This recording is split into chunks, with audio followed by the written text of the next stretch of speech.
whole lot. We've got 70s and dew points, a couple 60s out there. Georgetown, of course, that storm cooled air.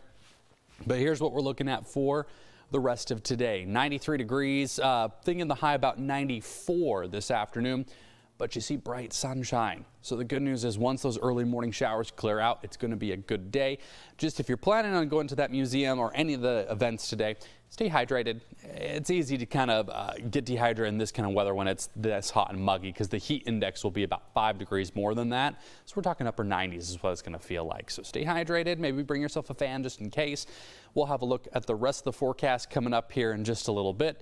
But first, let's go ahead and get an update on those roads. Our Trooper Bob out and about. And Bob, I know a lot of folks heading to that museum today. Hopefully we don't have some of the drama that we had yesterday, like with the crosstown. That really made getting downtown a headache. Yeah, yesterday we definitely didn't start off good, and today we got a little bit of rain around Somerville, but not around Latson. Take a look at this. Roadways are damp out here, but again, if you're in Somerville, Dorchester County, you're going to run into a little bit of rain where you need your wipers. You also see some construction in Dorchester County. That's going to be around the Jedburgh interchange on both sides, the east and the west. That stretches around the 194 mile marker for about a mile or so. And we also have some in West Ashley on Highway 526 eastbound. You're going to see it right there between 17 and the Paul Cantrell Boulevard. That should expected to clear up around 6 o'clock. This ABC Newsport Traffic Tracker Update was sponsored by Mr. Sparky, America's on-time electrician.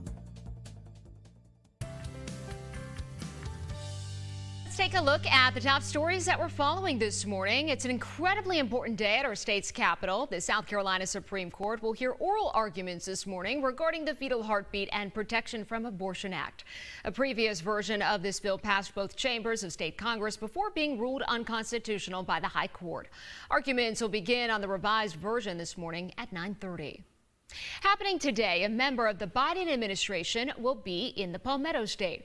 Energy Secretary Jennifer Granholm will visit an EV charger plant in Columbia with Representative Jim Clyburn. It's a second stop on her people-powered summer road trip. Secretary Granholm is expected to be at the facility at 9:15 this morning. In Goose Creek, City Council has an important night ahead of them. They'll discuss the school resource officer contract with Northwood Academy. Also on the agenda, amending multiple ordinances related to carrying firearms, a planned development for Laurel Bay, and field lights at Carolyn Lewis Athletic Fields. Council will gather for their workshop at 5 p.m. Also today, leaders at College of Charleston reportedly have some serious matters to discuss. We checked the Board of Trustees meeting agenda. It states leaders will discuss, quote, possible action relating to allegations of College of Charleston policies. We're working to learn what these allegations might be. That meeting is at 1 this afternoon. We'll keep you updated with what we learn. African people not only passed through here, but African people died on this land. And if you can imagine this, sometimes their bodies were thrown into the Cooper River, unceremoniously discarded, like the commodities that they were considered. The words of Dr. Bernard Powers resonate and reverberate as the doors to the International African American Museum will open at 10 a.m. This building was planned years ago, centuries after more than 40% of enslaved Africans were brought to these shores, chained and shackled as they were led onto Gadsden's Wharf. Their stories now remembered and honored through this immersive experience.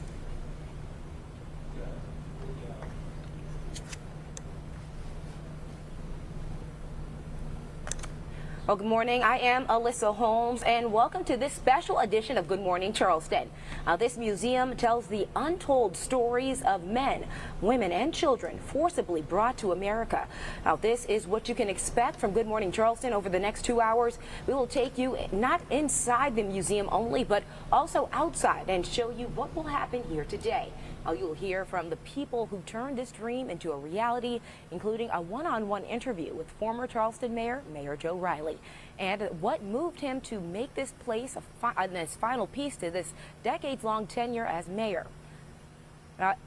Let's check in with and see what's going to happen. We'll tell you more about this. We're going to send it over to Sean, who has some more information about the museum. I know that, Sean, you did have a chance to go inside and you were able to see all of the things that they have planned for guests today. So all of these powerful exhibits, they each have a different meaning to each different visitor. So tell me what it was like being inside. I mean, yeah, it's definitely an interesting experience and a lot of powerful exhibits, like you said. One of the things that I think that is different from a lot of the museums that you might see elsewhere is a lot of video immersive experience. They're kind of taking you through time, and that's what I got when I talked with some of the museum staff, some of those exhibit curators. They wanted to take you through time from the transatlantic slave through the process in the early 1700s and 1800s in slavery, through the Emancipation Proclamation, all the way up until present time. And they do a lot of the way that the inside is structured is taking you through that step by step. And another cool thing that they have as well is the family history room, where you can come in and add your own history as well. There's a recording studio to talk about your family heritage, where you can find out more through your genealogy. And I think that's the one thing that the message I got from a lot of the curators is they wanted this to be a smooth flowing process, walking through the museum, seeing all these different exhibits in real time as it were to happen throughout the past couple of centuries, and getting to even add more to it towards the end. Right, and that oral history, a really big part of African American culture, of course, it always has been, and that genealogy room is going to be something very important. Now, you also had the chance to speak to the curator who helped to bring in these exhibits and how they were brought to life over the past decade. So tell us a little bit more about that. Yeah, definitely. I mean, it was really cool to be able to speak with someone who had been on this journey or this process for almost 4 years now, curating the exhibits. And it was a long, tedious process, Alyssa, to choose what they wanted to represent, how they wanted to represent it, and also to bring life to the museum. And a lot of what you will see inside the museum reflects the history of African Americans in the United States and right here in the Low Country. Take a listen. I've been looking at it on paper for 3 years, and so getting in the space, putting the artifacts in, seeing the walls go up, it's been amazing. The goal of a curator is to bring history to life, engage people as soon as they walk in the door, which is done through the transatlantic slave video experience. Takes you visually through the transatlantic slave trade and into the kind of modern scenes of the diaspora. Culture and history and spirituality are all reflected through these kind of moving and still images, and it's quite breathtaking. The motive, to understand the history piece by piece, and with the American Journey Gallery, they do that intentionally. We take you through contemporary times in the United States. We talk about other places important to the African diaspora. And so it's really moving you through time, but also through places. Now, throughout the building, there are over 200 artifacts from all across the world. The Atlantic World's galleries house many historic pieces in African culture, putting the I in IAAM. It is an international museum, international because the stories are international and transatlantic certainly, but also because, I mean, this is American history, it's human history, it's a part of kind of our collective story. And there are 2 other galleries to show the history of African Americans in the United States, with an entire section dedicated to the most influential people and relics from the Palmetto State. During the transatlantic slave trade, it was a port of entry, but also there was a large African American population, an African population, because of that slave trade, because of the rice culture here. The exhibits tell the story, but you can also tell yours with the Center for Family History.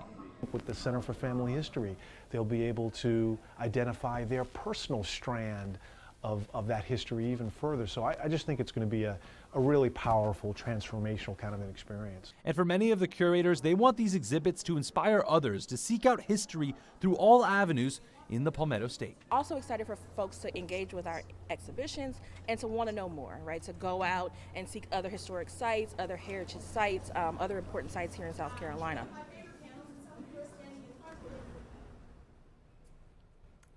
There's just really cool stuff there. Listen, Yeah. You got to really see the inside of the museum kind of for the first time. And one thing I wanted to mention too, there's over 200 artifacts in this museum, and they still have hundreds or over 100 more that they have in storage elsewhere. So that's something that we could see in the future, of them kind of rotating some of these artifacts out and getting more of this history that they want to tell in there as well. And one thing, as we could talk all about the inside of the museum as long as we want, I know there's a lot of stuff, cool features about this museum on the outside, and you have a little bit to tell us about that. Now, the outside holds just as much history as the inside of the museum does.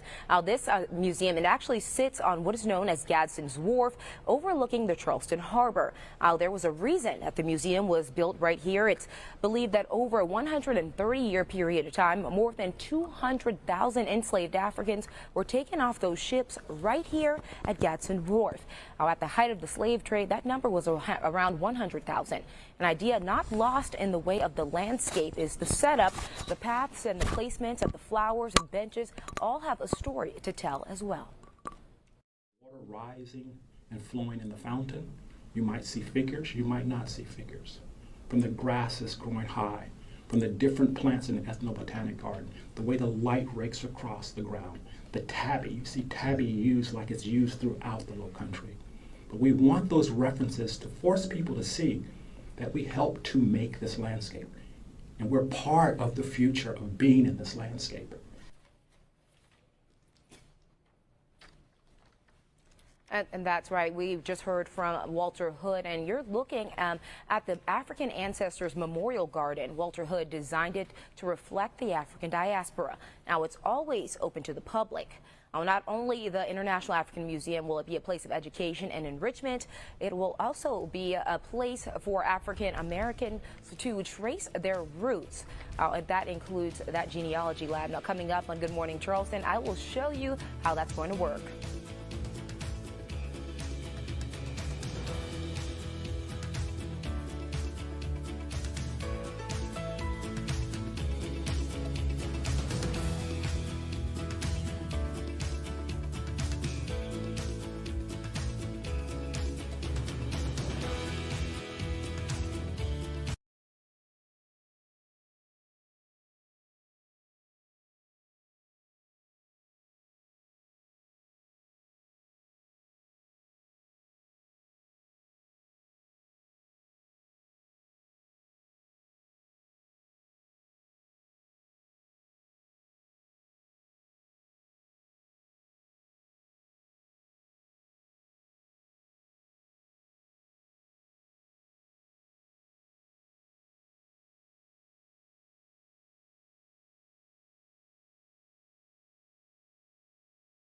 I don't know. You got 5 minutes.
Now on Good Morning Charleston, we're working for you with a storm tracker update. Alrighty, so some of the big things we're looking at. First off, it is going to feel like summer for a little while. It's going to be staying steamy with highs in the 90s pretty much every single day. We got a lot of sunshine headed our way. So after last week, which it was stormy and unsettled every day, kind of a nice change. Now we could maybe see some late week storms, but even then the chances aren't super high, hence the term possible. Honestly, it's not looking too threatening, at least not right now. Now this morning we had some big storms fire up. They weakened kind of as they push through. Now the strongest are offshore. We still are seeing, got one little pocket right over kind of James Island and Folly Beach, and then you got a couple pockets over Wando, portions of Isle of Palms, on but even past McClellanville, things are moving out, and really we're wrapping up our threat. So it looks like we're not going to be seeing a whole lot more. In fact, Futurecast is pretty gung-ho at keeping those storms away from us. I mean, there's always that chance on the sea breeze, a little cloud burst here and there, but that's probably about it. We go through tomorrow, and honestly, let's do a little tap dance because there's not a whole lot else to do. It's going to be real quiet. So here's what we're expecting today. Topping out in the low 90s, 94 Charleston, 93 in Summerville. Overnight tonight, we got 70s and a few 60s possible, though I do think most places will be in the 70s. It is going to be a relatively clear night. And look at those rain chances. Practically zero. Really keeping things on the DL for a little while as far as those chances, at least until Saturday. And then it does pick up a little bit. Real quick, we got the tropics where we've got one area we're keeping an eye on, 30% chance here in the next 7 days, but that's about it. And that's, by the way, leftovers of Cindy. We'll have the rest of your 7-day coming up in just a little bit, but hey, we got a few commercials first.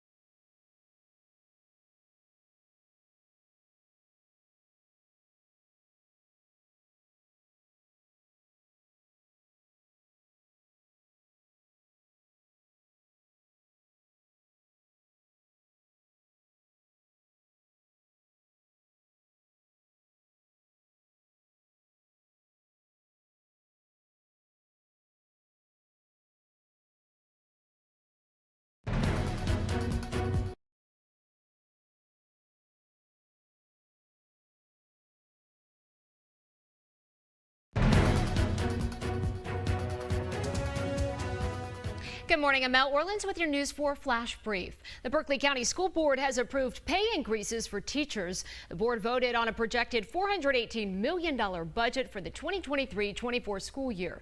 The majority of the money will go towards salaries and benefits, with all employees getting a 6.5% raise. More than a quarter of the budget is funded by property taxes. It's an incredibly important day at our state's capital. The South Carolina Supreme Court will hear oral arguments this morning regarding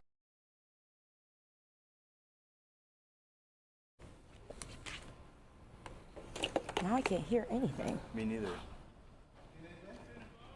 Yes, yes, yes. Can you hear me?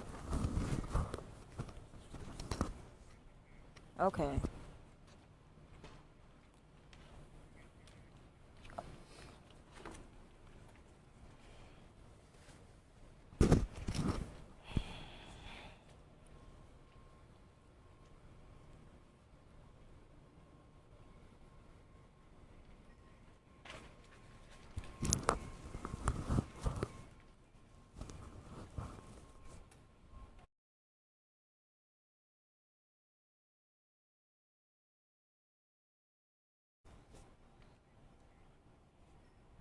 No.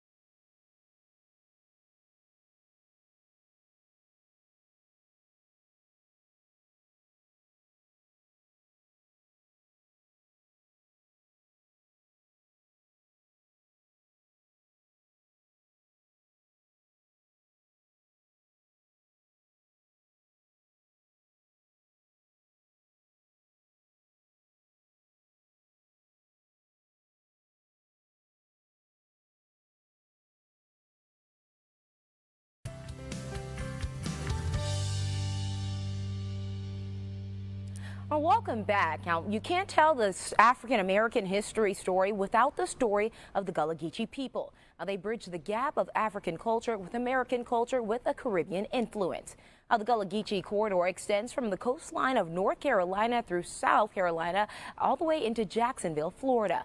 Now, it's a way of life and pays homage to the motherland through art, food, music, and language. Now, the chiefess of the Gullah Geechee Nation says it's important for visitors to recognize the museum is just a moment in time, and there's more to learn and see about the African American story behind the museums, beyond the museum's walls. We been here, and we ain't going nowhere tall.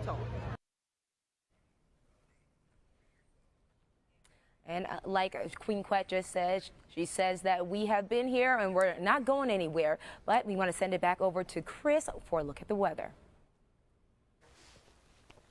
All righty, taking a look at our hour-by-hour forecast. We're going to be rising into the low 90s today, so it's going to be kind of hot. So if you are planning to go out to any of the events out there today, take some water with you, as you will need it. Now, looking at the rest of the forecast, again, our rain chances today, really a lot of that is this morning. Not expecting a lot this afternoon. Dry for the rest of the week with maybe a stray sea breeze. Picks up a little bit come Saturday, July 1st, but that's about it. So a summer-like forecast, and I'm thinking it's going to hold as we approach Independence Day, which of course is just beyond that 7-day forecast. All right, now it's time for a coffee break, and we'll be right back. This coffee break is sponsored by Wendy's. A breakfast so good, you'll want to tell someone about it. Get yourself a tasty breakfast at participating Wendy's.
Yes, Mario, can you hear me?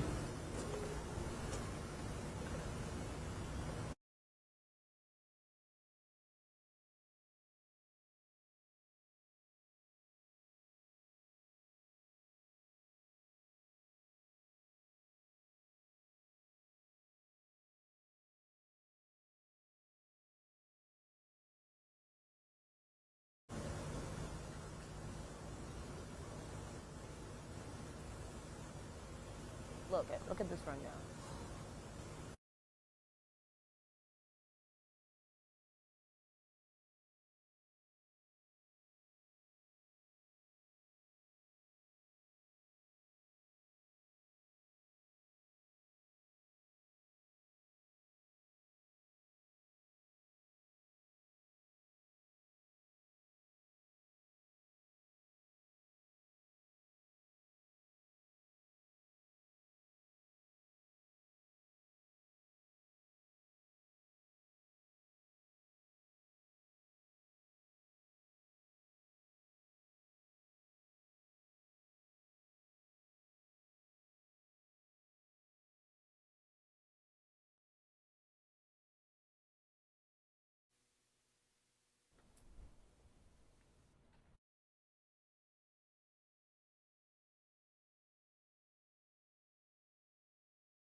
Well, welcome back. We are live again here at the International African American Museum in downtown Charleston. What you can see is a look at the museum and its building.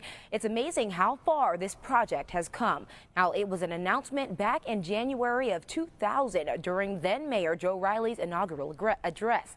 Now, 23 years later, the desire to tell the untold stories of African Americans has come to fruition.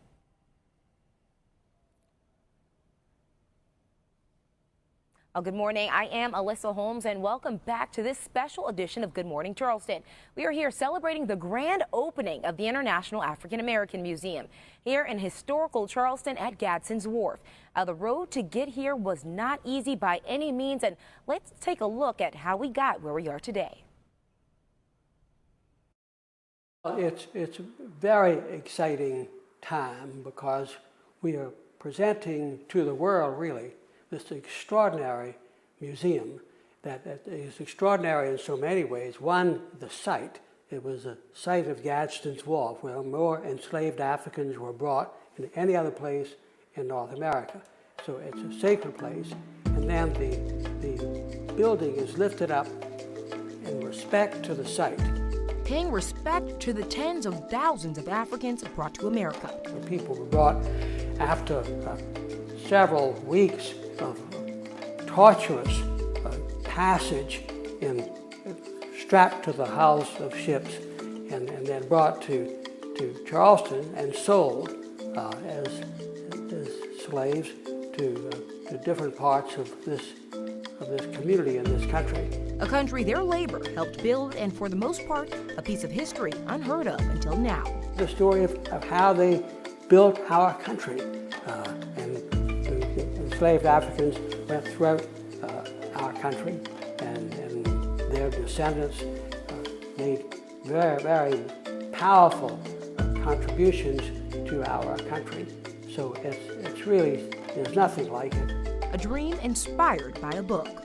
I read this book, and then I decided we needed to build a museum. A book he read over 20 years ago. A story that I didn't know until I read it.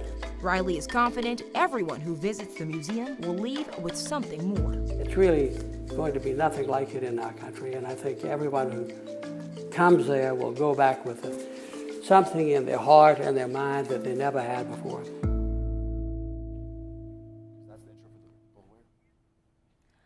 All right, and once funding and a site were secured, they needed someone to lead the charge. Michael Boulware Moore was the IAAM's first president and CEO. Now, he was picked by former Mayor Riley to help steer the museum in the right direction. A fitting role for him since his ancestor, Robert Smalls, who was born into slavery, commandeered a slave ship in 1862 in the Charleston harbor. Moore's great-great-great-grandmother took her first steps at the wharf, just like the others who were brought to this land through the Atlantic slave trade. Through that route, and they were also silenced. To me personally, it's an opportunity to elevate, uplift stories that for too long have just been sort of muted and held down. I mean, this is American history. African American history is American history. And so much of that history began right here in Charleston. This museum, I think, has the ability to, in some ways, become the Ellis Island-like experience. Very different context. You know, people didn't come here looking for opportunity and everything else, but in terms of being that one place where people can look to where their first American ancestors, you know, sort of arrived, I think it can be very powerful. Moore also spoke about what this means for the African American community and the opportunity that it holds for everyone. And you know, also it's meaningful to me because I have a sense of what the impact of it will be. You know, I grew up knowing about my great-great-grandfather, Robert Smalls, knowing about his exploits, the things that he did, and I know how that made me feel. And so providing an institution where others can go and can see people on the walls who look like them, but who maybe they've never seen that before, I think that's going to be important. Well, now I've had the chance to actually go into the museum, and it is spectacular, from the exhibits to the views. Now, one view in particular is the one that you see when you walk towards the water. We aren't going to show you what it looks like because it's something that you really just have to experience for yourself. But you'll know it when you see it, I promise.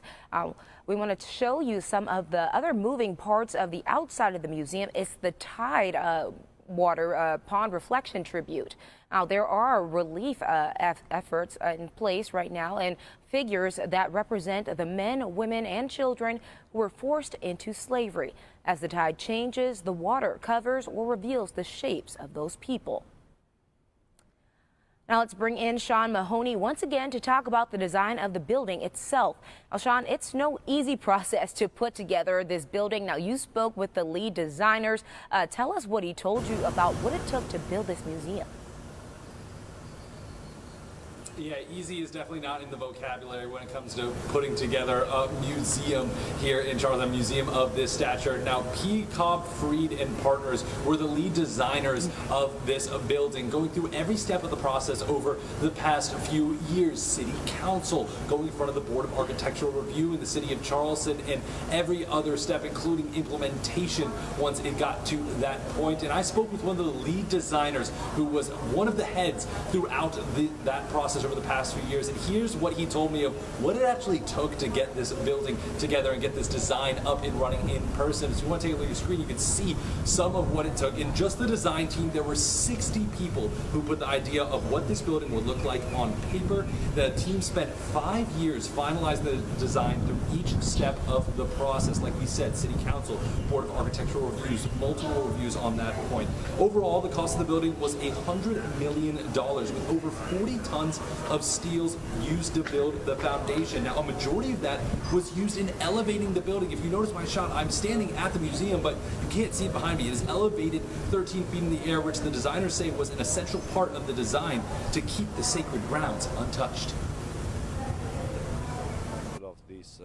Of this space, of this site, and this is why the building is levitating above it. It's touching the ground only with these 18 pillars, column of unconventional shape, if you wish. And we left the stage for the landscape design to take place on the site and to tell the story of the site. And this is why it is a respectful presence. Now, the idea to levitate, or elevate rather, the building came about when designers made their way to the site years ago, with some people even discovering historical artifacts buried in the ground. Looked around and we saw some chunks of wood, and we said, oh my goodness, this might be a remnant from the original wharf that was here, dating back to the late 18th century, and we touched it, and it was just, it was unreal to hold that kind of history in your hands. Now, there are 18 cylindrical pillars which elevate the building by 13 feet. You can take a look at some of them here. You can see these pillars are what keep this building elevated.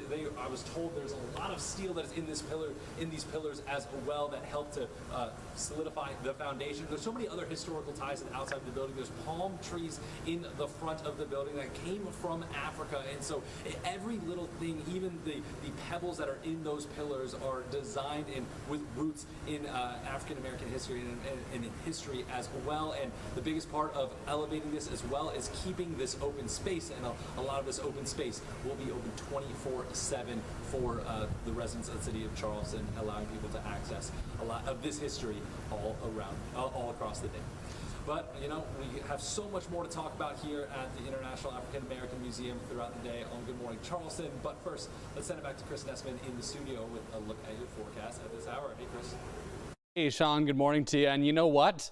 My job just became a whole lot easier because we had some storms this morning rumbling through, but now they're pretty much out over the ocean. In fact, we've just got a little bit kind of around Onda, maybe a couple coastal towns seeing a few sprinkles, but that is the exception. And you zoom out, again, we're wrapping things up. So the good news is if you're heading out this morning, those roads are still a little bit wet, but things are easing up. Now, one thing Parts of Charleston kind of skipped out on the cooling effect. So Georgetown is a much more comfortable 70, but Charleston's kind of a muggy 81, and dew points are in the low 70s, so it is kind of muggy out there, so you will notice it when you step outside.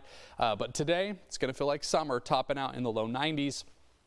Thinking we'll just nudge about 94 this afternoon, so I'm thinking we'll break that 93 by a mere 1 degree. But hey, beyond today, we're going to keep these 90s sticking around, but a couple days could see some storms. We'll talk about that coming up in your full forecast. But first, let's get an update on those roads and that slow glow up this morning with our trooper Bob. Hey Bob, what's going on out there? Hey Chris, I want to show you, this is a live look. As you can see, the traffic trackers coming over the Remount overpass. You can see several police vehicles from North Charleston. We also had an EMS unit out here. Actually, they're still there in the right-hand lane. You see there, you got the 2 lanes blocked on the overpass, especially on the opposite direction too. There's police officers up here. Now on Interstate 26, the right 2 lanes are blocked. Right there around between Remount Road, this overpass, and Aviation. So we have reached out to North Charleston Police Department to find out exactly what's going on. So again, 2 lanes open on 26 westbound if you're coming by Remount. As you just saw several police officers and the EMS unit on the overpass here on Remount Road. ABC News 4 Traffic Tracker Update was sponsored by Mr. Sparky, America's on-time electrician. Well, still to come, a historic Charleston institution that has flown under the radar is finally getting the recognition that it deserves. We'll take a look through the history of this house of worship and how the museum is honoring it.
Dr. Matthews live interview. Or I can tell him in almost 30. All right, while touring the museum, one exhibit that stood out to me, unlike any of the others, a replica of a praise house. Now, if you walk inside, there are pews and a video screen with gospel musicians singing a variety of spiritual songs, including one that has been my favorite song since childhood. And sit down, servant. I know my mom's looking at this and laughing right now, but this exhibit really brought chills down my spine as I reflected on how much the Black church and unwavering faith has meant to our ancestors and those of us still here today. Charleston is full of well-known history, but one hidden gem has gone mostly unnoticed, and that's the Praise House, and the replica of that is in that museum, and you can see it. It stands out. Of course, it's just a small white building, and when you go inside, it's really powerful.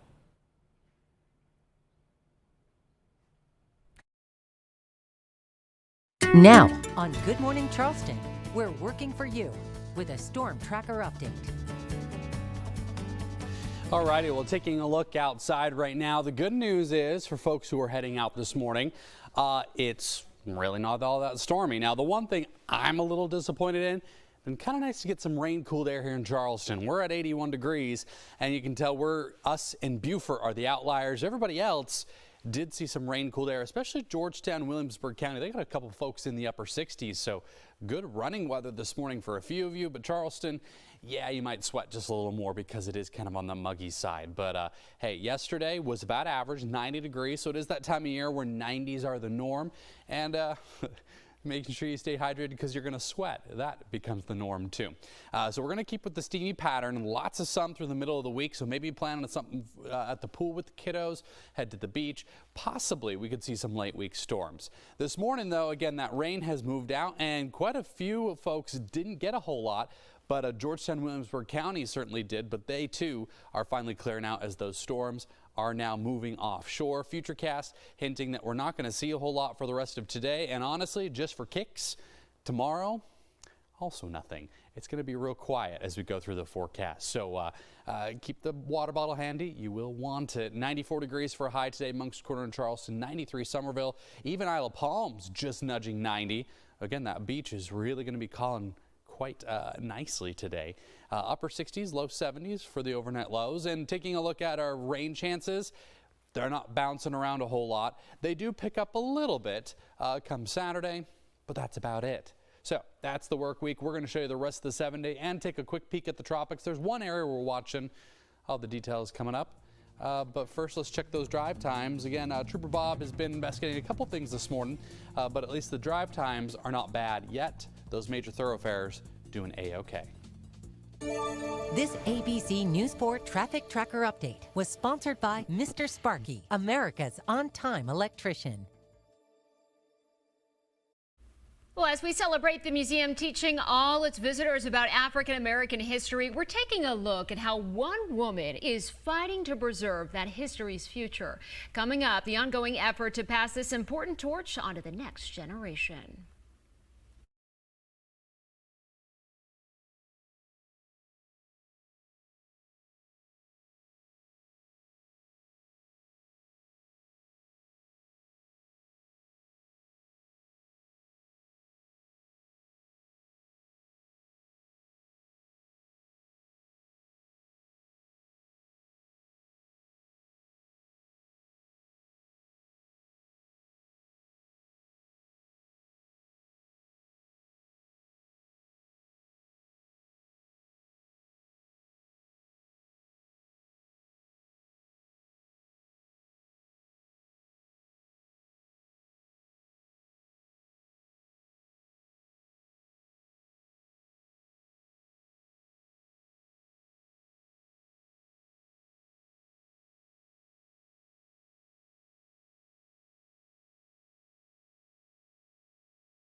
She's not supposed to be here until 6. Can I call you? Because you can't hear me?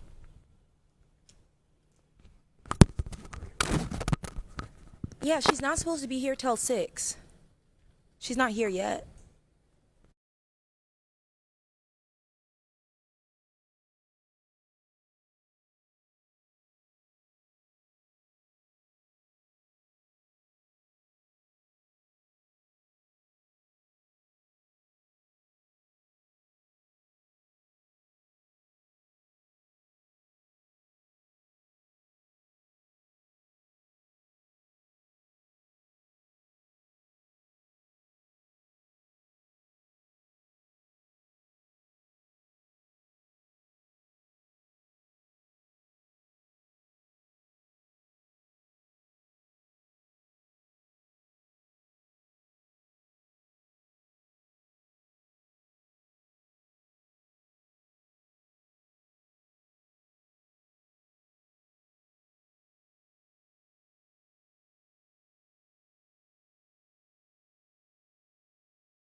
Well, there's been a heavy focus on educating the future with the opening of the International African American Museum. An educator at James Island Charter High School is using her knowledge to make sure her students and others across Charleston County have the chance to explore and preserve history. Alyssa Holmes joined this small group making a big impact. Educators and students partnered with officials from the Charleston Museum and historian Eugene Frazier to learn more about the significance of preserving black cemeteries. This project began with cemeteries on James Island, including Devil's Nest and Dill Plantation. My grandmother was born in 1858, died in 1939. They all were enslaved, both of them were enslaved on the Dill Plantation and live in an area called Turkey Pan on James Island. They used to live in a slave cabin across the road where the Meridian housing complex now exists. According to Mr. Frazier, his parents would drop him and his sister off as children to the plantation, where they would watch their sharecropper grandparents work the fields of King Plantation before it became Dill Plantation. I joined the Charleston County Police Department in 1966 during the time when integration was going, before it was integrated, and the county and the city. And so as I ride through different areas, Johns Island, Watermore, James Island, McLennanville, Orndale, and I see the way people were living, I said to myself, something need to be done or a record need to be kept, because we went to school, we didn't teach, this stuff wasn't taught to us, so we had to learn ourselves. Now he spends his time sharing his knowledge with the younger generations.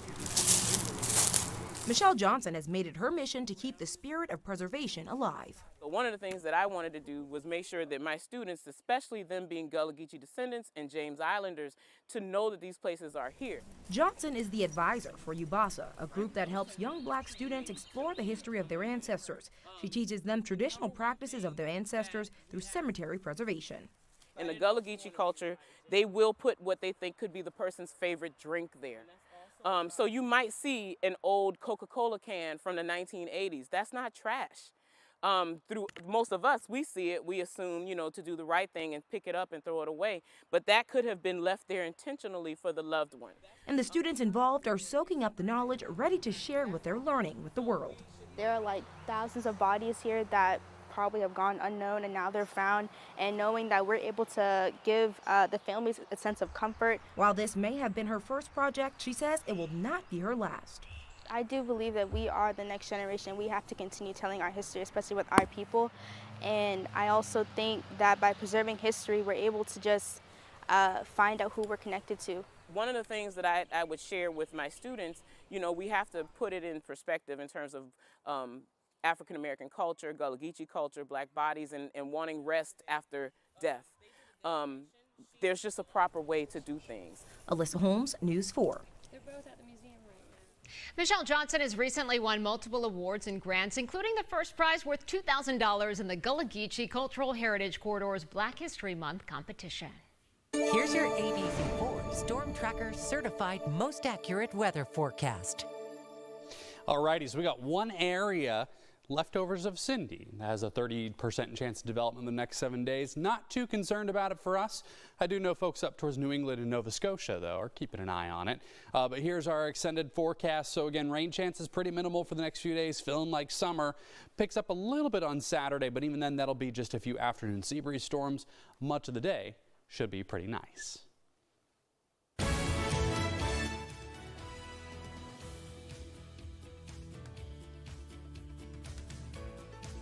All right, I-26 westbound, the 2 lanes are blocked, and we also have several officers on an overpass. I'll show you exactly where coming up next.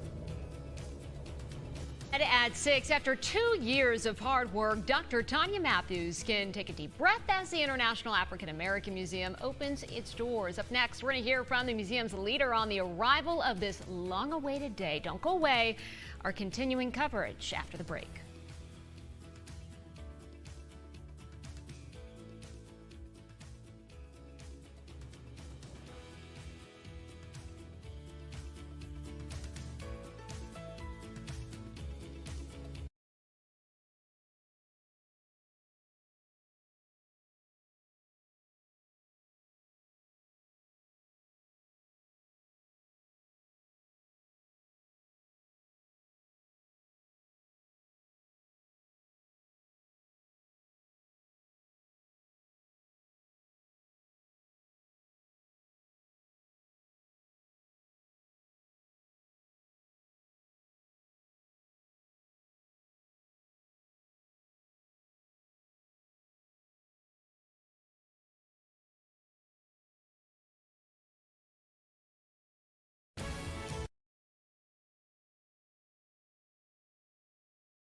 Live from ABC News 4 in Charleston, this is Good Morning Charleston.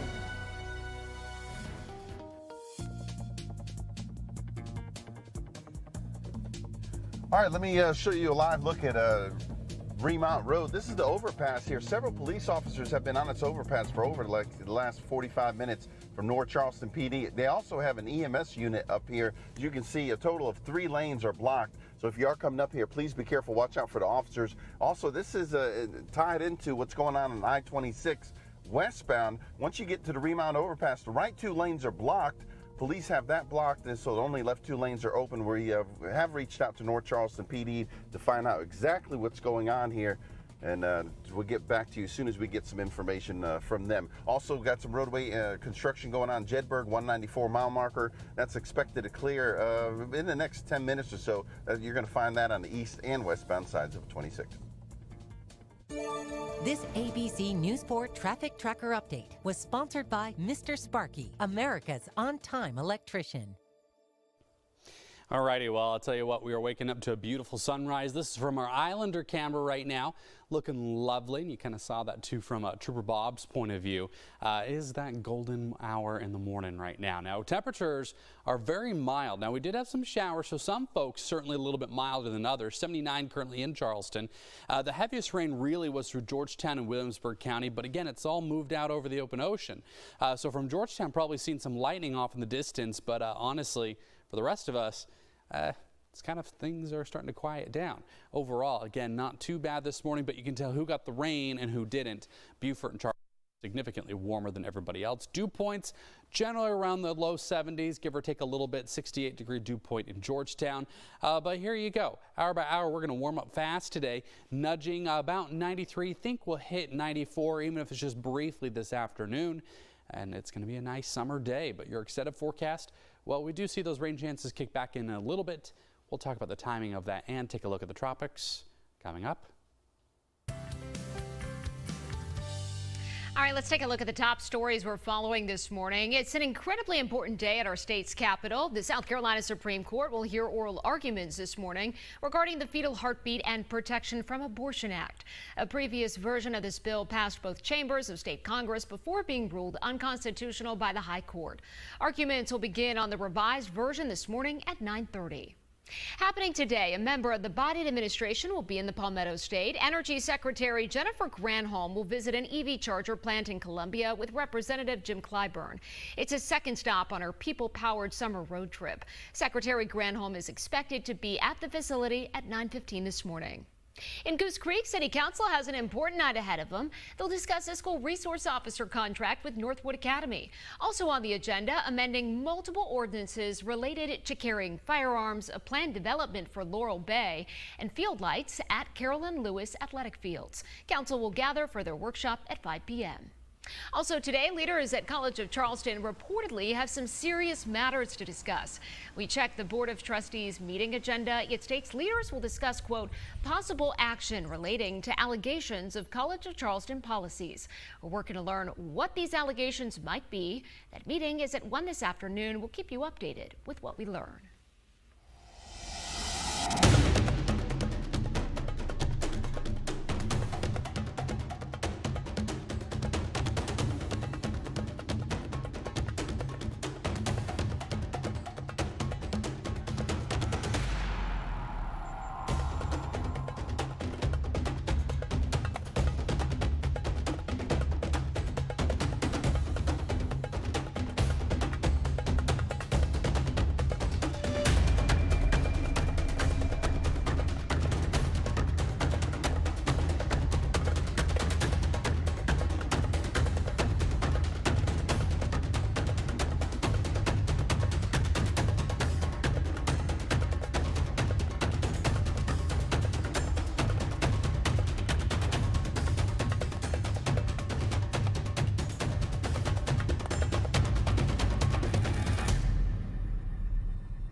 African people not only passed through here, but African people died on this land. And if you can imagine this, sometimes their bodies were thrown into the Cooper River, unceremoniously discarded, like the commodities that they were considered. Well, the words of Dr. Bernard Powers resonate and reverberate as the doors to the International African American Museum will open this morning at 10.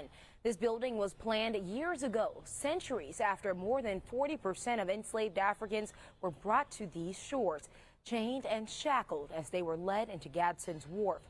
Their stories now remembered and honored through this immersive experience. Well, good morning. I am Alyssa Holmes, and welcome to this special edition of Good Morning Charleston. Now, this museum tells the untold stories of the men, women, and children forcibly brought to America. And this is what you can expect from Good Morning Charleston over the next hour. We will not only take you inside of the museum, but also outside to show you what will happen here every day. You will also hear from the people who turned this dream into a reality, including a one-on-one interview with former Charleston Mayor Joe Riley and what moved him to make this place the final piece to his decades-long tenure as mayor. But I'm joined now with Sean Mahoney. And Sean, we both had the chance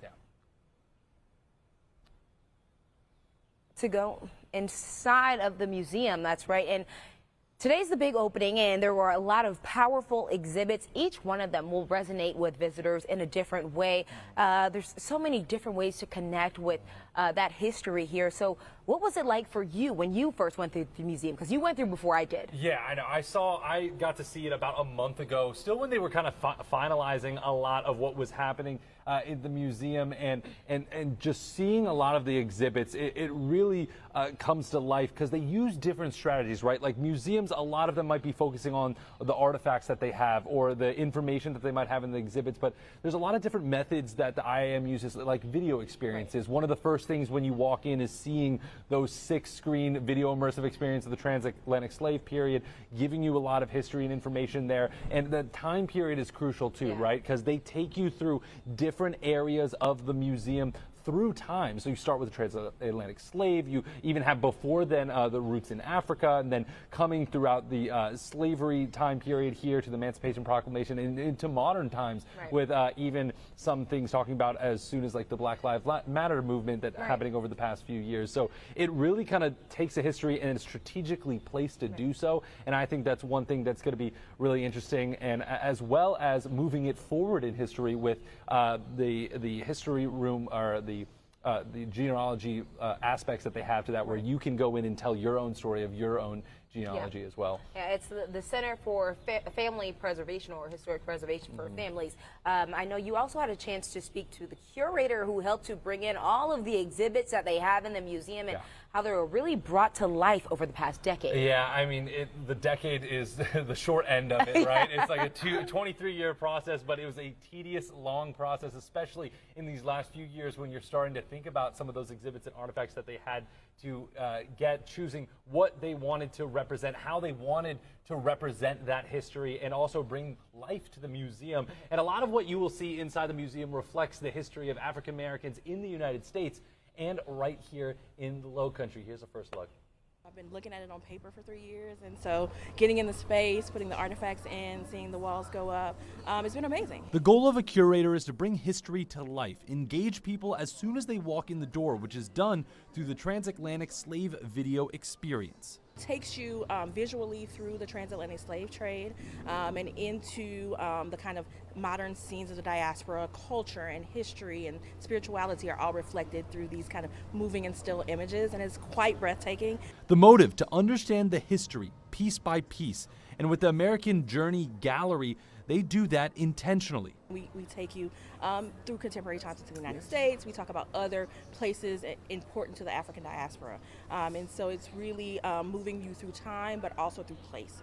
Now, throughout the building, there are over 200 artifacts from all across the world. The Atlantic World's galleries house many historic pieces in African culture, putting the I in IAAM. It is an international museum, international because the stories are international and transatlantic certainly, but also because, I mean, this is American history. It's human history. It's a part of kind of our collective story. And there are 2 other galleries to show the history of African Americans in the United States, with an entire section dedicated to the most influential people and relics from the Palmetto State. During the transatlantic slave trade, it was a port of entry, but also there was a large African American population, an African population, because of that slave trade, because of the rice culture here. The exhibits tell the story, but you can also tell yours with the Center for Family History.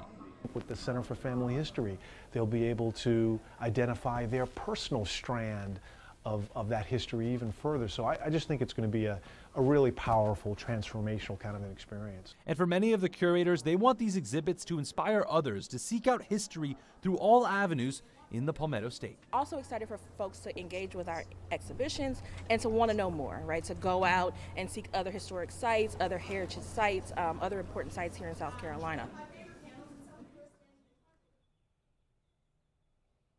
I mean, just the amount of history that you could see in some of those exhibits, just to start off. I mean, like we said, it really takes you through time. And one thing I wanted to note too, Alyssa, the artifacts that they have in there. They have over 200 artifacts in the museum, but they still have over 100 more in storage. So something that we could look out for to see is maybe once we get past this opening period into the first few months of opening, you could start to see maybe some of those artifacts being rotated out. Like we said, they're divvied up by time period, so that is a possibility that we could see. And a reason for people to come back. Yeah, a reason for people to come back. You could see more history as the months go on, and I mean, there's just so much history inside the museum, like we just saw. But we know there's a lot of history that has to do with the outside of the museum. That's right, John. Now, the IM, it really sits on what's known as Gadsden's Wharf, overlooking the Charleston Harbor.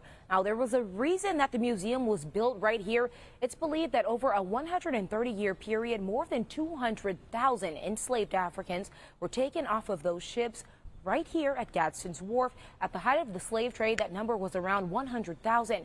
An idea not lost in the way that the landscape is set up. The paths and the placements of flowers and benches, they all have a story to tell as well. From the water rising and flowing in the fountain, you might see figures, you might not see figures. From the grasses growing high, from the different plants in the ethnobotanic garden, the way the light rakes across the ground, the tabby, you see tabby used like it's used throughout the Low Country. But we want those references to force people to see that we help to make this landscape. And we're part of the future of being in this landscape.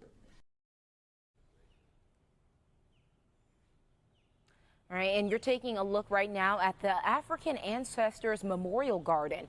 Walter Hood, he designed it so that it will reflect the African diaspora. It's always open to the public, and not only will the International African American Museum be a place of education and enrichment, it'll also be a place for African Americans to trace their roots. Coming up on Good Morning Charleston, I will show you exactly how that will work.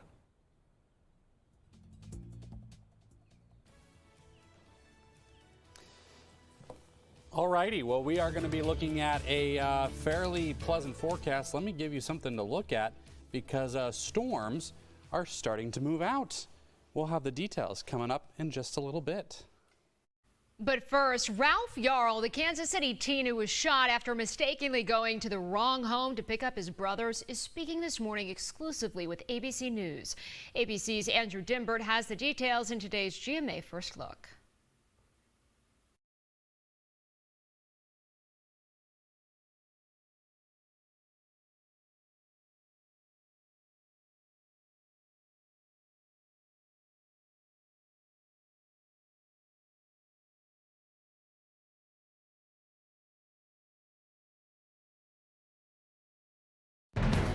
Good Morning Charleston continues right now. Good morning, I'm Mel Orleans with your News 4 Flash Brief. The Berkeley County School Board has approved pay increases for teachers. The board voted on a projected $418 million budget for the 2023-24 school year. A majority of the money will go towards salaries and benefits, with all employees getting a 6.5% raise. More than a quarter of the budget is funded by property taxes. It's an incredibly important day at our state's capital. The South Carolina Supreme Court will hear oral arguments this morning regarding the Fetal Heartbeat and Protection from Abortion Act. A previous version of this bill passed both chambers of state Congress before being ruled unconstitutional by the High Court. Arguments will begin on the revised version this morning at 9:30. Well, the International African American Museum opens this morning, but if you don't already have a ticket, you won't get in. It is sold out all week. The museum opens at 10 this morning. According to the website, it takes about 2 hours to see all the exhibits, but plan to add on another hour if you want to go tour the grounds. Now let's send it over to meteorologist Chris Nussman, who is tracking the forecast for us. Chris.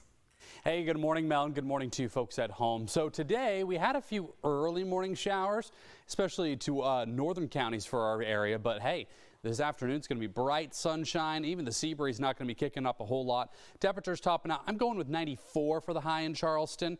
That'll be probably just before 5 o'clock, honestly, is when we'll hit that. But again, you see, really not looking at a whole lot today. And frankly, even tomorrow is going to be pretty minimal. It's going to be a beautiful day, a beautiful stretch, actually. So if you've been waiting for summer, Mother Nature is delivering. It's going to be fantastic. Now, of course, this is Charleston, so small pop-up shower chances do exist here or there. A little bit higher come Saturday, but that's it. Most days I left off the thunderstorm graphic because I think it's going to be kind of quiet this week.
Now on Good Morning Charleston, we're working for you with a storm tracker update.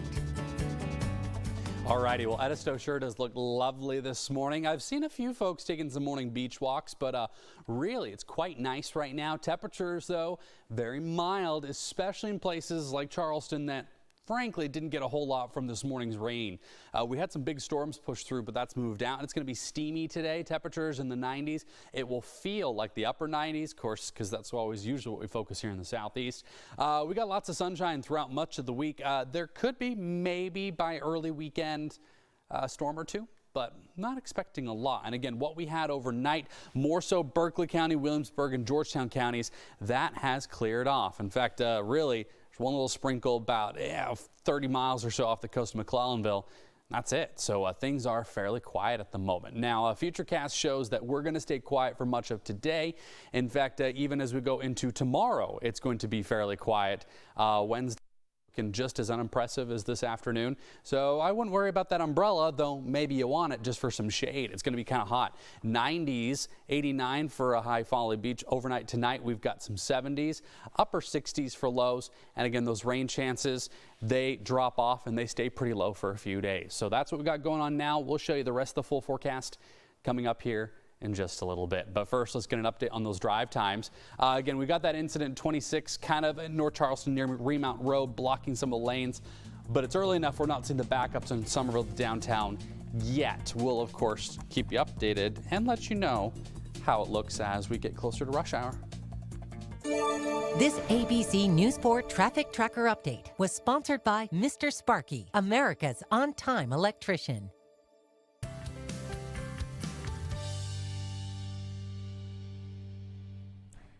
We are back and live at the I Am, where hundreds of thousands of African men, women, and children lost their true identity after being sold into slavery, and it's part of the educational piece of this museum. Through ledgers, museum officials were able to find those names and decided to make them part of the experience for those who visited the site. Now, the names are listed on a wall directly across from them, the names that they were given after being sold. Now, the Center for Family History allows people to come inside and find the stories of their ancestors. Not only does the Center for Family History help you find your ancestors, it allows you to contribute your research so that you can help others connect to their roots as well. Now, over the course of 4 centuries, Europeans sold an estimated 12 million Africans. It's believed nearly 1 to 2 million of them died during the Middle Passage. That was across the Atlantic. More than 40% of all African enslaved people, they entered Charleston. The I Am looks to reconnect African Americans with their West African roots, and I had the chance to speak with a media mogul, Bola Ray from Ghana, about the importance of the global importance of the I Am. And it's a testament clearly to history, to endurance, if you want, to what we've been able to attain as Africans, and of course African Americans, and also to the culture and to hope as well. I once again would like to commend those who put this together, you know, and give us a place as a soundscape to explore diverse African, you know, performance programs and all of that. And for many, it's also a sacred site. You go out there, just like what we have here in Ghana, be it go to the Elmina Castle or the Cape Coast Castle, where the slaves were taken away, you know, to America. You get to reflect. You get to also honor our ancestors. So for me, it's being at the edge of, you know, that time or moment in time and reflecting and recognizing and acknowledging that, look, our forebears, our forefathers were there for us. This is what they had to go through. This is what they stood for. And understanding the African genealogy, and if you want, the African American genealogy with connections to Africa.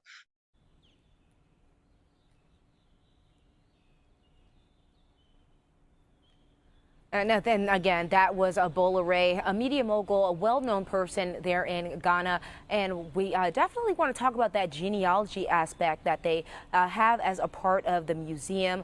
I was fortunate to take my own genealogy test, and honestly, I can't say that there was anything that I was surprised to learn.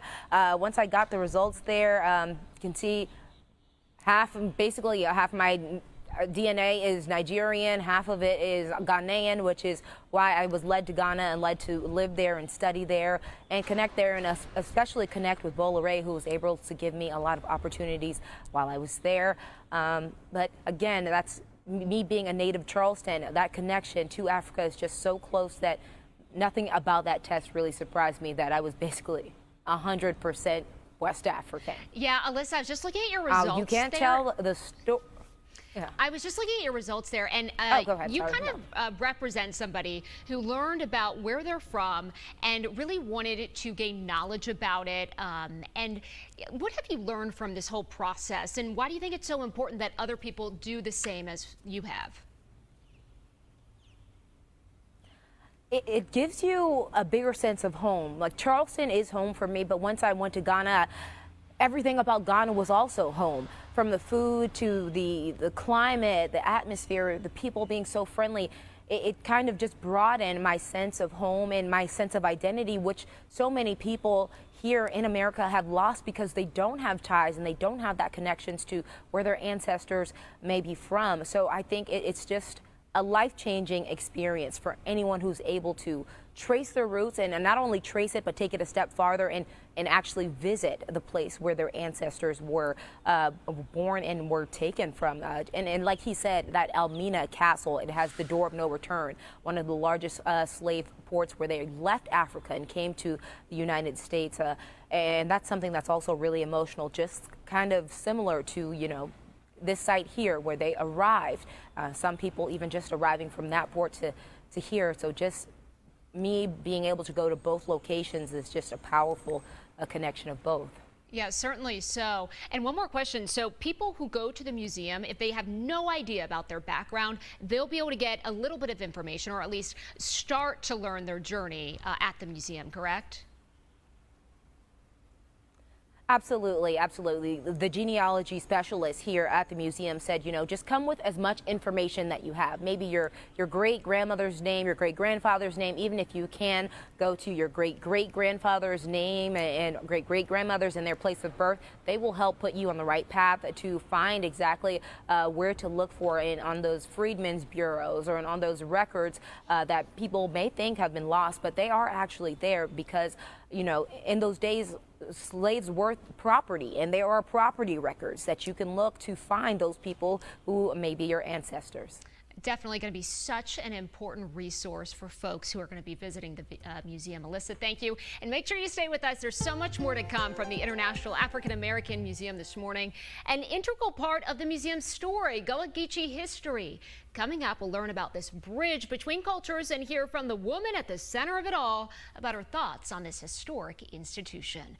But first, it's time for a coffee break. We'll be right back. This coffee break is sponsored by Wendy's. A breakfast so good, you'll want to tell someone about it. Get yourself a tasty breakfast at participating Wendy's.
Out there, can you hear me?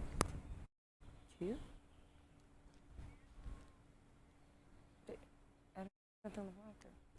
All right, well, welcome back to the International African American Museum, our special segment on Good Morning Charleston. Now, you can't tell the African American history without the story of the Gullah Geechee people. They bridge the gap of African culture with American culture with a Caribbean influence. The Gullah Geechee corridor extends from the coastline of North Carolina south through Jacksonville, Florida. Now, it's a way of life, and it pays homage to the motherland through art, food, music, and language. Now, the chiefess of the Gullah Geechee Nation says it's important for visitors to recognize the museum's just a moment in time, and there is so much more to learn and see about the African American story beyond the museum's walls. Well, 100 children are coming down here to we cool something like that. 100 half will come here for Yeti but who we be. But the thing that I would encourage people to do is what we said from the beginning of the building of I Am. Is you go out into the streets. You start at the top and you come back down to the ground, because it is the living culture that you have to go and embrace and be a part of. The museum can only show you images. It's the people who give you our heart. And that's where Honogwa Yeti who we be from. We been here, and we in the Guai know we're tall. And you can hear Queen Quet in her own words, and always, bringing life to that Gullah language that we hope stays around for forever. Just telling people that beyond the museum, it's the people who really make up the culture. And we'll have more on that. But now let's send it back to Chris Nessman with a quick look at today's forecast. Chris? Hey, thanks, Alyssa. And I'll tell you what, the tropics are mostly quiet. We've got one area right here, 30% chance of development in the next 7 days. Interestingly enough, that's actually the leftovers of Cindy. Fell apart, no longer named, but occasionally they can still create something. I know up towards the maritime provinces of Canada, they're actually watching that. But here is our forecast for the rest of today.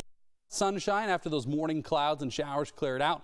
93, I'm thinking we'll actually hit 94 today. But in general, low to mid 90s pretty much each and every day. With the humidity, it will feel like mid to upper 90s. Small rain chances creep back in for Saturday, but even then, that's mainly the sea breeze. Mel? All right, Chris, thanks. Well, still to come, the desire to tell a more complete history of the country is what sparked the vision for this whole museum. But there's another important aspect of the project. Coming up, Sean shows us the teamwork that helped to build it.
All right, welcome back. We are now live at the International African American Museum in downtown Charleston, and I want to show you a look at the project, at the building. It's amazing how far this project has come.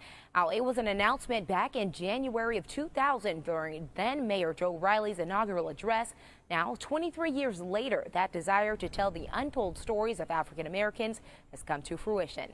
Well, good morning. I am Alyssa Holmes, and welcome to this special edition of Good Morning Charleston. We are here celebrating the grand opening of the International African American Museum here in historical Charleston at Gadsden's Wharf. Now, the road to get here wasn't easy by any means. Let's take a look at how we got to where we are today. It's a very exciting time because we are presenting to the world, really, this extraordinary museum that is extraordinary in so many ways. One, the site. It was a site of Gadsden's Wharf where more enslaved Africans were brought than any other place in North America. So it's a sacred place. And then the building is lifted up in respect to the site. Paying respect to the tens of thousands of Africans brought to America. The people were brought after several weeks of tortuous passage strapped to the hulls of ships and then brought to Charleston and sold as slaves to different parts of this community in this country. A country their labor helped build, and for the most part, a piece of history unheard of until now. The story of how they built our country. And enslaved Africans went throughout our country, and their descendants made very, very powerful contributions to our country. So it's really, there's nothing like it. A dream inspired by a book. I read this book, and then I decided we needed to build a museum. A book he read over 20 years ago. A story that I didn't know until I read it. Riley is confident everyone who visits the museum will leave with something more. It's really going to be nothing like it in our country, and I think everyone who comes there will go back with something in their heart and their mind that they never had before.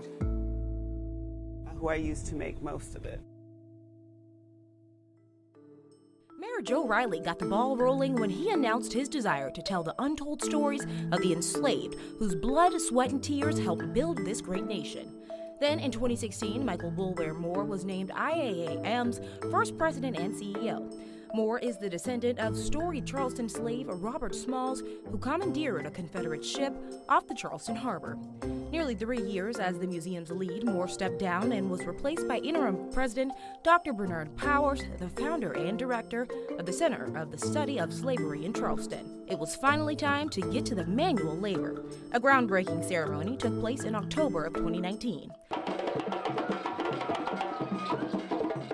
With the final beam ready to go into a place, a topping out ceremony was held 9 months later.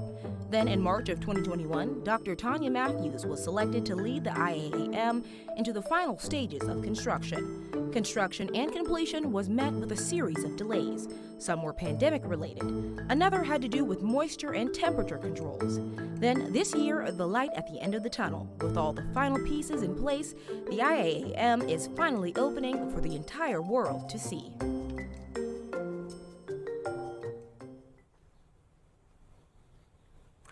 All right, and now that we've gone through all of that, today is the big day, the grand opening, and of course, we are joined by President and CEO, Dr. Tanya Matthews. Dr. Matthews, thank you so much for joining us. I am excited to be here. I know, that was going to be my first question. How excited are you that today is the day that the public will finally be able to walk through the doors and see all the amazing work that you guys have been doing? I am extremely excited. We are extremely excited. The grounds are ready, the exhibitions are ready, the stories have been waiting. Right. And so just hearing you speak for the past couple days over the weekend, just leading up to this grand opening, just the emotion that comes along with the museum and people who visit it, what do you hope people take away from their visit? Yeah, you know, there has been a lot of emotion, but not a singular emotion. There's been some reflection, there's been some joy, some clapping, some dancing. I think that's what I want folks to take away, the complexity and diversity of all of the stories we tell. Right. And so this museum is special. It's not just a chronological museum. There are chronological aspects, but you know it's open and it's self-guided. So kind of explain to people what they can see when they walk in the doors. Sure. So it's also, as you mentioned, geographical and cultural as well. So folks will get a sense of the international in the International African American Museum, not just origin stories, but modern connections. We've got a lot of art, we've got a lot of media, we've got a lot of stories, including our Genealogy Center, so folks can leave a bit of themselves with us as well. Right, and that's something that I know a lot of people are interested in. Yeah. You know, just because that connection was lost for so many people, it's just finding that. So what do you hope that does for the community and the African American population at large? The Center for Family History has been a point of excitement. Folks are very excited because I think many of us thought, well, we can't get back but so far. A couple of greats and then we're done. So the idea to be able to keep going and going and get to some of those journeys, but also to get more than just names, to get some of the stories. So I think it's a bit of grounding and steadying for African Americans or anyone who comes to the Genealogy Center. Well, doors open at 10. They open at 10. All right. Well, I am excited, and I know that there's so many people at home who are excited to wait to get here and get through those doors and see what you guys have going on. Again, thanks for joining us this morning. Thank you for having me. It's important to say that I have had the chance to actually go into the museum, and it is spectacular, as everyone said, from the exhibits to the views. Now, one view in particular is the one that you see when you walk towards the water. Now, we're not going to show it to you because it's really something that you just have to experience for yourself. But you'll know it when you see it. This museum, it has one of those most breathtaking views of the harbor. It's one of the moving parts of the outside of the museum is the Tide Tribute. There are relief figures that represent the men and women and children who were forced into slavery. As the tide changes, the water covers or reveals the shapes of people. And that there is something also spectacular to see. And we want to bring in Sean Mahoney once again to talk about the design of the building itself. So Sean, it's not an easy process, but you spoke to the designer, so tell us what you learned. Yeah, well, Alyssa, easy definitely wasn't in the vocabulary for a lot of these designers over this decade-long process. And now, P. Cobb Freed and Partners were the lead designers on the International African American Museum, going through each step in this process over the past few years. That includes reviews with City Council, reviews with the Board of Architectural Review, and every step in between, all the way up until implementation just a couple years ago. And I spoke with the lead designer of that group, and he gave me a little bit of insight of what that process was like, and it was a long one. So around 60 people through P. Cobb Freed and Partners, as well as other designers, helped out in the design team to put the idea of what this building would look like on paper. That team spent 5 years finalizing the design through each step of the process, and overall, the cost of the building, it was $100 million, which helped to fund over 40 tons of steel used to build the foundation. Now, a majority of that was used in elevating the building, which you saw. I'm standing at the IAM, but you couldn't see the building behind me. It's because it's elevated 13 feet above the floor, which the designers say was an essential part of the design to keep the sacred grounds untouched. I wanted to be so respectful of this space, of this site, and this is why the building is levitating above it. It's touching the ground only with these 18 pillars, column of unconventional shape, if you wish. And we left the stage for the landscape design to take place on the site and to tell the story of the site. And this is why it is a respectful presence. Yeah, and there's 18 of these cylindrical structures that you see right here that help to levitate or elevate this 13 feet above the ground to keep these grounds sacred, like what you just heard. There's so many other historical ties to this building, even the palm trees that have been that are at this site are from Africa, so it's just the pebbles in those cylinders are also from Africa and other areas tied with African American history. So there's just so much historical ties to this outside that cannot be overlooked, as well as the inside. But there's so much more to talk about the IAM, and I'll send it back to Alyssa now to tell you a little bit more. All right, Sean, and I know many people are just really waiting to come to the museum. However, tickets are sold out for this first week. The earliest date that you can get a ticket is July 4th. And to get those tickets, you can go to the museum's website to purchase those. Now, the ticket prices are right here. I'm going to take a look. Adult tickets are $19.95. Now, kids 6 to 26 are $9.95. Seniors and military both, they're $9.95. And the museum is open on Tuesday through Sunday from 10 to 5 p.m. Last entry time is at 4, and they are closed on Mondays.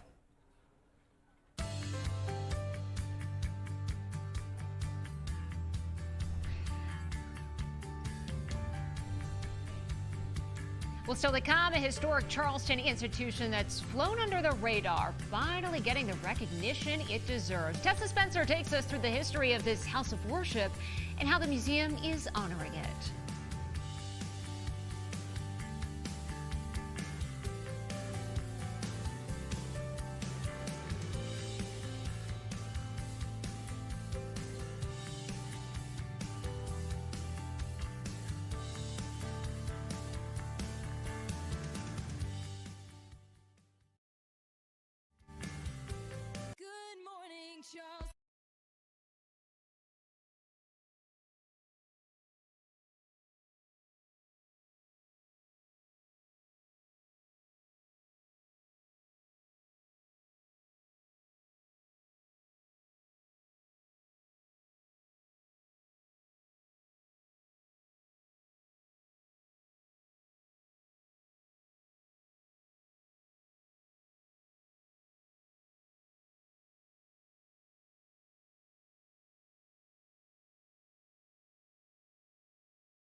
Here's your ABC4 Storm Tracker certified most accurate weather forecast.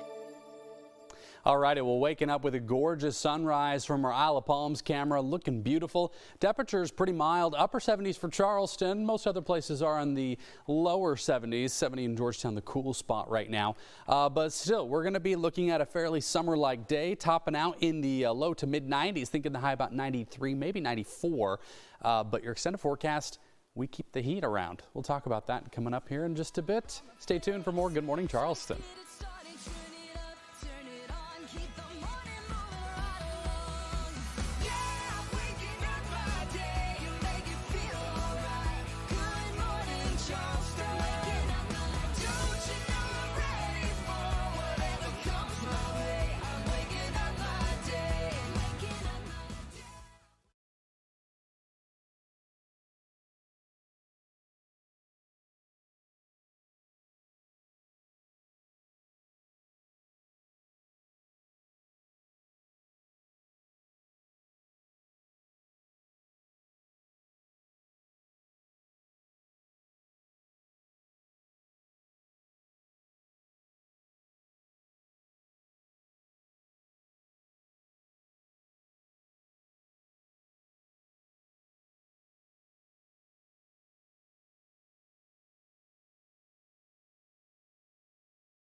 Now on Good Morning Charleston, we're working for you with a Storm Tracker update.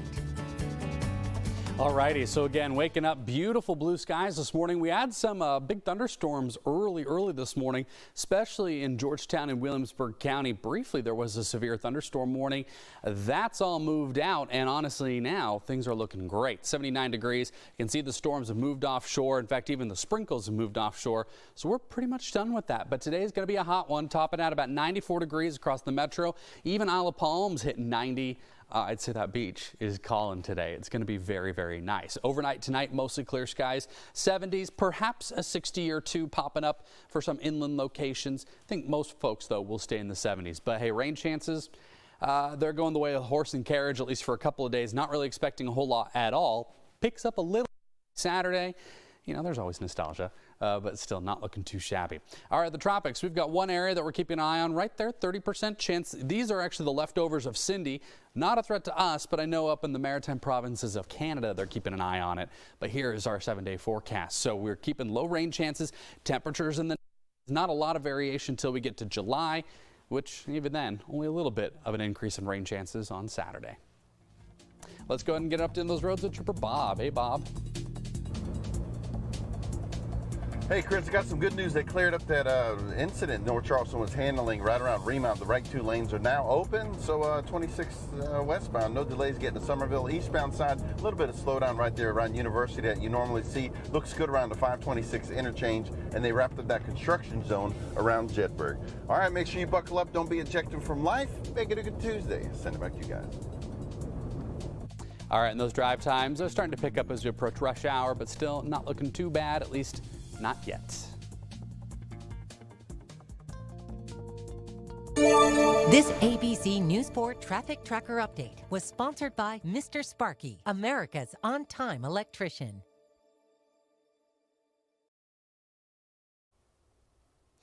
All righty, again, we already showed you the 7-day, but one last look, and I'll tell you what, Mel, I know you are a beach lover, and your dog Sue is, what should we call it, like beach fanatic? We call her Sandy. Sandy, okay. Instead of Sue when she's at the beach. Sue, okay, that's Yeah. fair. I know she's going there, and it'll be good weather for her the next couple of days as we have a lot of sunshine ahead. So kind of looking forward to it. Some good stuff on the horizon. All right, Chris, thank you. And we thank you for joining us on the special edition of Good Morning Charleston as we celebrate the opening of the International African American Museum. Good Morning America is up next, and now we honor America with our daily pledge, brought to you by Miss Parks' 3rd grade class at Mount Holly Elementary. Have a great day.